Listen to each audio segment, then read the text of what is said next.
Hello and welcome to LINATV News. I am Folashade Benjamin. First, the headlines. Governor Umaru BAGO condoles former Governor Muazu Babangida. Niger State House of Assembly commiserates with former Governor Muazu Aliyu Babangida. Central Bank Governor task government function arrays to be prudent. Please stay tuned for details of the news.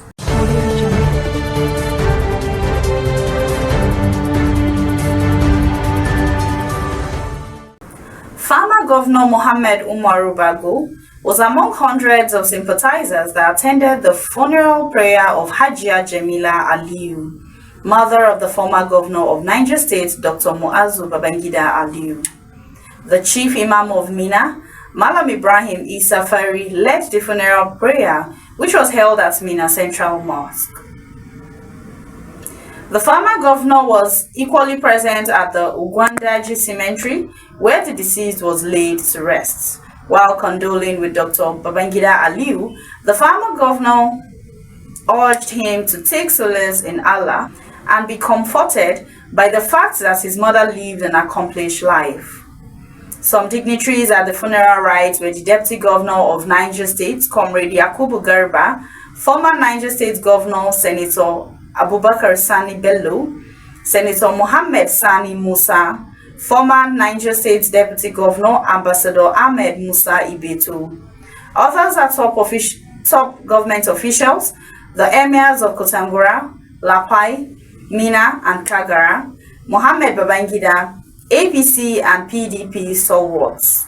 The Speaker, Niger State House of Assembly, Right Honorable Barrister Abdul Malik Mohammed Serikindaji, on behalf of members of the 10th Assembly, expresses his heartfelt condolences to the former governor of Niger State, Dr. Aliyu Muazu Babangida, over the death of his mother, Hajia Jamila Aliyu Muazu.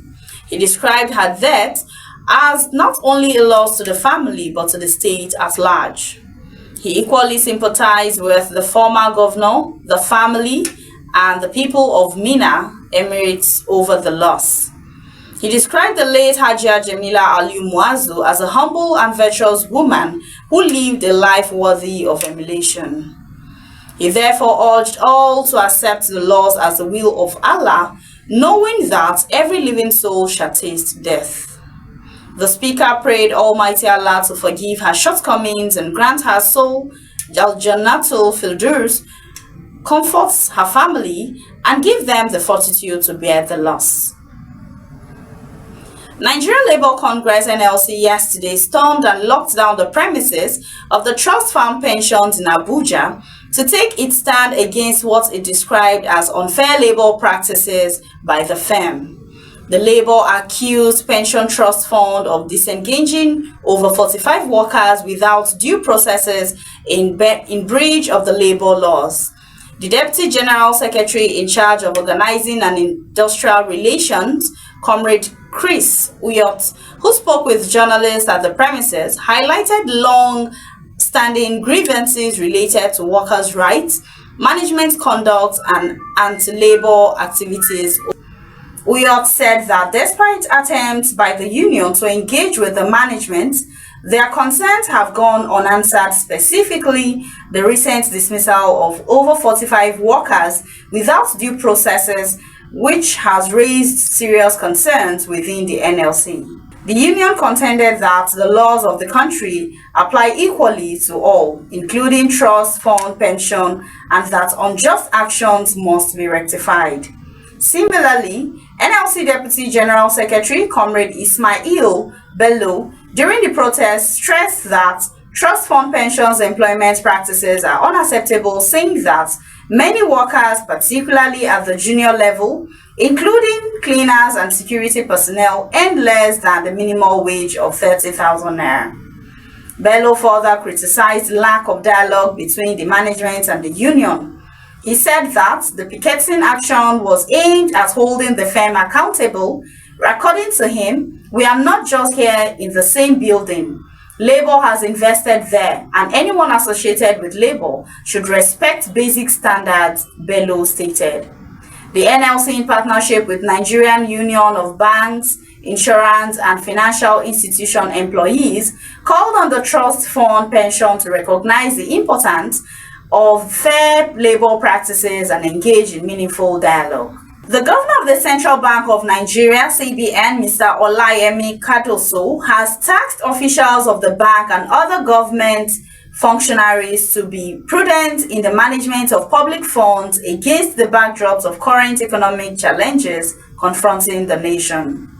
He spoke at the regional workshop on project management, monitoring and evaluation using results-based management framework organized by the West African Institute and Financial Economic Management in Abuja yesterday. The governor, who was represented by Dr. Yusuf Bulus, Deputy Director, Monetary Policy Department of the bank, noted that several sectors of the economy were facing funding challenges and that, as such, public officers must devise means optimizing value for money. While speaking on project management, monitoring and evaluation towards efficient resource utilization, he said, "The world today is fraught with challenges across all sectors of the economy: health, education, construction, among others." He added that resources are increasingly becoming inadequate to address these emerging challenges.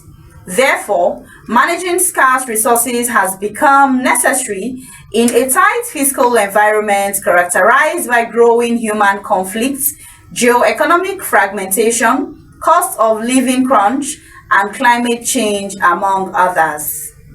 These conditions have put pressure on public finances, and governments have to implement fiscal measures to balance competing priorities with available resources. In light of the above, the CBN boss identified monitoring and evaluation as an important component of project management and implementation that require due attention as governments and organizations assess, design, and implement crucial interventions. It's akin to starting a business without enough financial resources. In his address, the Director General of WAFM, Dr. Baba Musa, said that the regional workshop was organized in order to equip public officials with necessary tools to increase their M&E capacities, which would in turn positively affect project implementation in member countries. And that's about the size of our package on LINATV News. Do well to follow us on our social media handles at LINATV247 and our website www.linatv.com.ng. For news coverage, contact the number scrolling on the screen. I am Folashade Benjamin.